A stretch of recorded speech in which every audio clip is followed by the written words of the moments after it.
અમદાવાદ શહેરમાં સરેરાશ 1.5 ઇંચ વરસાદ, સૌથી વધુ અસારવા ચાંદલોડિયામાં 1.5 ઇંચ વરસાદ, કાલુપુર, સરદારનગર, કોતરપુર, રાણીપમાં 1.25 ઇંચ વરસાદ પડ્યો છે. તો આ તરફ ચાંદખેડા, ગોતા, સાયન્સ સિટી, મોટેરામાં પણ 1 ઇંચથી વધારે વરસાદ ખાબકી ગયો છે. તો અમદાવાદ શહેરના કેટલાક વિસ્તારોમાં ધોધમાર વરસાદ છે. એસજી હાઈવે પર ધોધમાર વરસાદી માહોલ, પ્રહલાદનગર, આનંદનગર, સરખેજ, સેટેલાઇટમાં ધોધમાર વરસાદ છે. વરસાદ વરસતા એસજી હાઈવે પર ટ્રાફિક જામની સ્થિતિ હતી. અમદાવાદમાં વરસાદનું રેડ એલર્ટ આપવામાં આવ્યું છે. તો અમદાવાદમાં સવારથી તડકો નીકળ્યા બાદ બપોરથી શહેરનું વાતાવરણ બદલાઈ ગયું. બપોર પડતા જ શહેરના અનેક વિસ્તારોમાં હળવાથી ભારે વરસાદી ઝાપટા પડ્યા. શાહીબાગ એરપોર્ટ વિસ્તાર ઉપરાંત ગોતા, ચાંદલોડિયા, હંસપુરામાં પણ વરસાદ વરસ્યો. શહેરના પૂર્વ વિસ્તાર દરોડા, બાપુનગરમાં પણ ધોધમાર વરસાદી ઝાપટા પડ્યા. જોકે કેટલાક સ્થળે વરસાદી ઝાપટા પડતા પાણી ભરાવાની સમસ્યા જોવા મળી છે.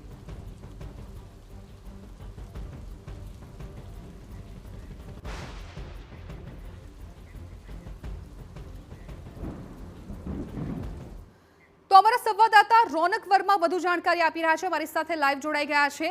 રોનક, જે રીતે અમદાવાદમાં અત્યારે રેડ એલર્ટ આપવામાં આવ્યું છે, એ વચ્ચે બહાર તમે કેવું વાતાવરણ જોઈ રહ્યા છો? કેમ કે અત્યાર સુધીમાં લગભગ 1.5 ઇંચ જેટલો વરસાદ પડી ચૂક્યો છે. અત્યારે વરસાદી માહોલ કેવો જામ્યો છે? તમે કયા વિસ્તારમાં છો?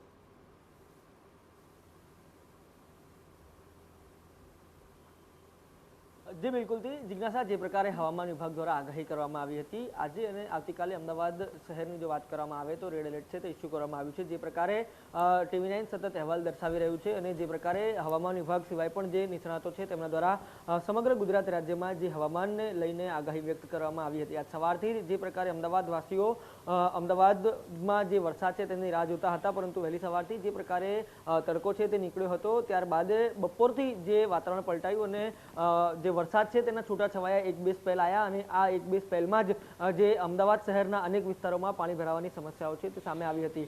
સ્વાભાવિક રીતે જે પાણીનો નિકાલ છે તે અત્યારે તાત્કાલિક થઈ રહ્યો છે. એએમસી દ્વારા પણ જે તડામાર તૈયારીઓ છે તે આ વરસાદને લઈને કરવામાં આવી હતી. બીજી તરફ વાત કરવામાં આવે તો જે અત્યારે છે તે વરસાદ છેલ્લા 1 કલાકથી રોકાયો છે. શહેરમાં ક્યાંક છૂટો છવાયો ઝરમર વરસાદ છે તે ધીરે ધીરે પડી રહ્યો છે. મુખ્ય વાત જે આગાહીની કરવામાં આવે તો સાંજે 4 વાગ્યા બાદ ભારે વરસાદની જે આગાહી છે તે કરવામાં આવી હતી, પરંતુ તેમાં પણ હવામાન વિભાગ દ્વારા આજે જે લેટેસ્ટ આગાહી કરવામાં આવી છે તેમાં જણાવ્યું હતું કે પશ્ચિમ બંગાળના જે સાગર તરફથી ગુજરાત તરફ જે સિસ્ટમ આવી રહી હતી તે ડીપ ડિપ્રેશનમાંથી ડિપ્રેશનમાં ફેરવાઈ ચૂકી છે. એટલે કે તેની જે ઇન્ટેન્સિટી હતી તે હાઈ તરફથી લો તરફ વળી ચૂકી છે. એટલે કે અગાઉ જે ભારે વરસાદ, અતિ ભારે વરસાદની આગાહી કરવામાં આવી હતી તેમાં ક્યાંક ક્યાંક ઘટાડો થશે તે પ્રકારે આજે હવામાન વિભાગ તરફથી કહેવામાં આવ્યું છે. પરંતુ સ્વાભાવિક રીતે હજુ પણ રેડ એલર્ટ છે તે અમદાવાદ સહિતના અન્ય વિસ્તારોમાંથી દૂર નથી થયું. એટલે કે હજુ પણ મોડી રાત સુધી ભારેથી અતિ ભારે વરસાદ છે તે અમદાવાદ શહેરમાં થાય તે પ્રકારની આગાહી છે તે હવામાન વિભાગ દ્વારા વ્યક્ત કરવામાં આવી છે. બીજી તરફ મહત્વની વાત કરવામાં આવે તો હવામાન વિભાગ દ્વારા જે નાવકાસ્ટ એટલે કે 3 થી 4 કલાકની જે આગાહી છે તે વ્યક્ત કરવામાં આવે છે, તે આગાહી જે લેટેસ્ટ આવેલી છે આગામી 5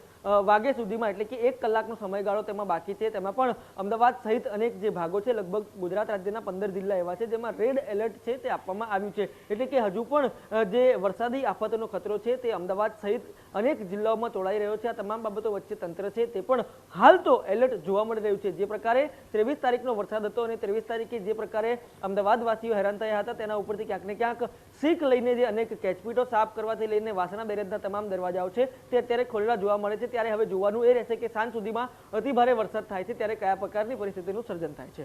બિલકુલ રોનક, આભાર સમગ્ર માહિતી બદલ. તો અત્યારે અમદાવાદમાં વરસાદે થોડો વિરામ અમુક વિસ્તારમાં લીધો હોય એવું લાગે છે. ક્યાંક ધીમી ધારે વરસાદ આવી રહ્યો છે ને અમુક એવા વિસ્તારો છે કે જ્યાં માત્ર ઝરમર વરસાદ જોવા મળી રહ્યો છે. પરંતુ 4 વાગ્યા બાદ એટલે કે આગામી કલાકોમાં વરસાદની તીવ્રતા વધી શકે છે. જે પ્રકારની આગાહી છે હવામાન વિભાગની, તે પ્રકારે આગામી કલાકો બાદ અમદાવાદનું વાતાવરણ ફરી બદલાઈ શકે છે.